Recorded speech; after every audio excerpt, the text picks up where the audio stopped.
Hey Marvin, when you said everything is in God's timing, what do you mean by God's timing? What I mean by God's timing is people think, you know, that they have extra time, but people don't realize that we all have 24 hours in a day. The difference between Oprah and somebody who wants to be like Oprah is Oprah makes sure that within those 24 hours that she's checking on production, she's maintaining books, she's, you know, looking at the people she's got hired and finding out what she does. So she actually uses those 24 hours in a different way, and that's just efficiently. Versus somebody who says I want to be or I want to do, that person might have 24 hours and go to work, come home, watch basketball, watch football, watch Kim Kardashian and all that other stuff, and none of that stuff is going to actually help you be productive in the things that you want to achieve. So with God's timing, I tell people you're in God's timing just like I am. Your success is bent on what you do in God's time, which are the 24 hours we're all allotted within a day. We're all going to die at some point in time. We're all going to die. So if you know each day that you are on this earth, each day that you're getting closer to your death, why won't people actually go out and try to achieve the most they can with the time that they're given? So I want people to understand that you are given time. If you've hit the age, I've been lucky to hit the age of 28 right now. I just turned 28 in April. So I've been given 28 years so far. Will I get a 29th year? I don't know. Will I get a 50th year? I don't know. So we all have to understand that we're given a specific amount of time, and we need to be as productive and as efficient with that time as we can. And when you're not like that, then you're just pretty much failing yourself in the ones that you love. And that's for that question, okay? So what was the second one? So when you're saying that we're in God's timing, then what do we believe? Why do people say that? Because I feel like people believe that they have their own time. So what do you say about that? Okay.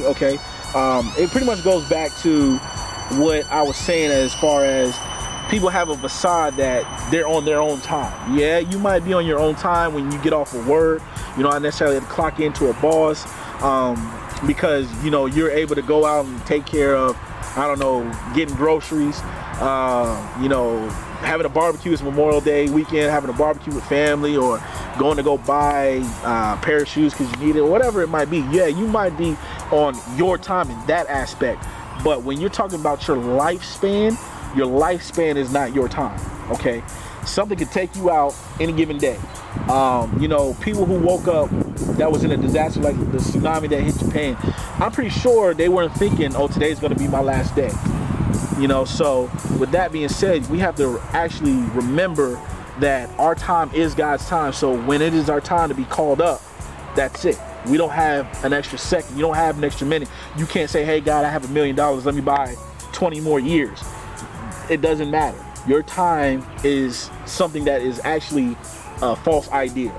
So with that being said, people need to understand that you're on God's time. So be as productive as you can. Once again, be as productive as you can. Okay, so if I have the gifts and the things to do, like let's say like you're doing motivational speech and I have something in me to do that, then what should I be doing? Should I wait, or should I pray, or are you saying not to pray? Like, what are you saying about that part and that aspect? So I would say if you have these gifts, like, you know, I've always been easy to talk to for people. Not necessarily saying I can do that myself sometimes, because I hold stuff in sometimes, but I've gotten better. But I've always been the type of person where somebody can come up to me and just lay out, you know, their troubles, their stress, and, you know, as they're talking to me, I'll ask God, hey, God, give me a word that this person will be encouraged and uplifted. And, you know, more times than not, I've been able to say things to people and they've understood it, and it was the right thing for them to hear. And I understand that it's not my words, it's God's words. So I understood that gift that I have, and I figured, you know, why not go ahead and go into the motivational speech department and see, you know, what I can do.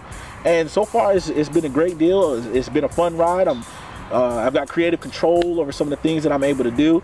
I've got a team that I can actually say is in it to win it with me, and that's very important as well. We'll talk about that another time. But most definitely, you know, if you've got those gifts, if you've got that fire in your belly, and you got that desire. Like when you wake up, that's all you think about. When you go to sleep, you dream about it. When you eat, you know, you thinking about it. Basketball, football, whatever it could be, you know, go for it, go do it. Maybe that's what you're supposed to be doing. Maybe that's why you're not moving forward on the corporate ladders, because you're not supposed to be on the corporate ladder. Maybe you're supposed to be on the business owner ladder, and you're doing the wrong things because you're going against that fire that you have in you. So with that, I would definitely say, you know, do it, man. Just go do it. Just go do it.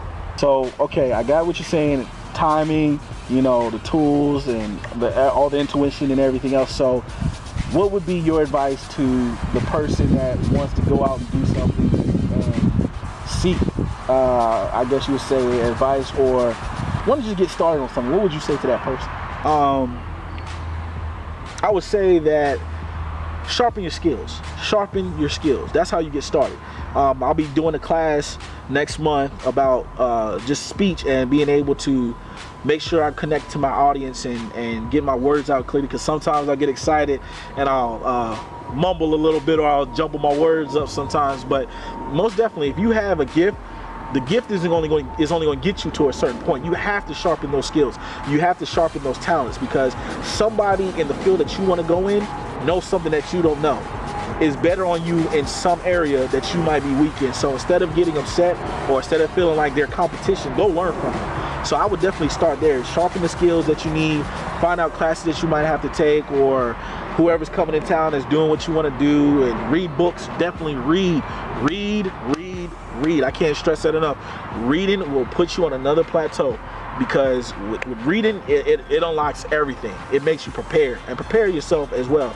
So I would say, you know, if somebody wants to get started in any area, definitely sharpen up. Sharpen up. That's all I can say, is sharpen up, because when the time comes, you're going to either have that sharpened skill and kill the opportunity, or you're not going to have that sharpened skill and kill the opportunity, the other kill, which is the bad one. So without further ado, I mean, that's all the questions that you had for me. I answered them to best of the knowledge as I could, and you know, till next time, see, I told you, the Mobile Motivator, aka Mr. Colgate.